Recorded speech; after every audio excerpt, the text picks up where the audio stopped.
কত বিক্রি করছো? 120 আসছে জনাব, কারণ কাপড়ের মান খুব ভালো, সহজে পাওয়া যায় না।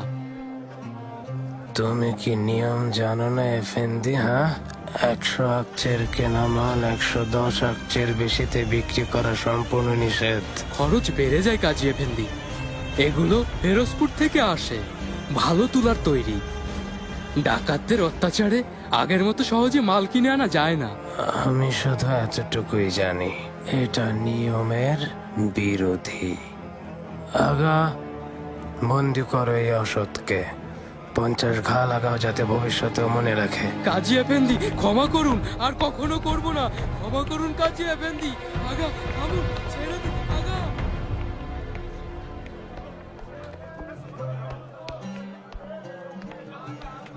আরে কাজী এফেন্দি, সুস্বাগতম। আপনি?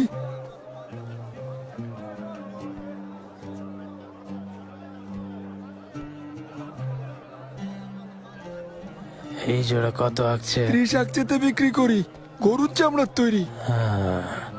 মনে হয় না এটা গরুর চামড়ায় তৈরি। তোমার কি মনে হয়? ঠিক ধরেছেন কাজী এফেন্দি, গরুর চামড়া না, ছাগলের চামড়া এটা। 10 আকচের বেশি হবে না এটা। ভুলে বলে ফেলেছি, চাইলে আরেক জোড়া দেখাতে পারি। ওর গলায় তক্তা বেঁধে সারা বাজারে ঘোরাও। ক্ষমা করে দিন কাজী এফেন্দি, ভুল হয়ে গেছে। ক্ষমা করে দিন আমাকে।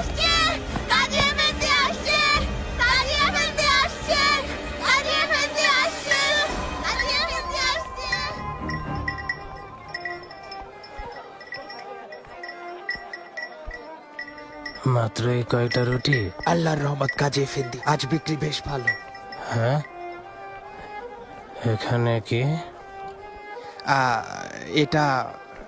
এগুলো গতকালের বাসি রুটি, পশুদের খাওয়াবো বলে রেখেছি। এখনো বেশ গরম দেখছি। আমার মনে হচ্ছে তোমার পশুরা খুব ভাগ্যবান। ফিরেনজি এফেন্দি, এটা মেপে দেখো।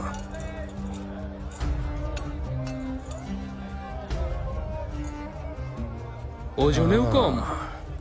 দেখি এফেন্দি। কেমন সাদা রুটি বানিয়েছো। হ্যাঁ,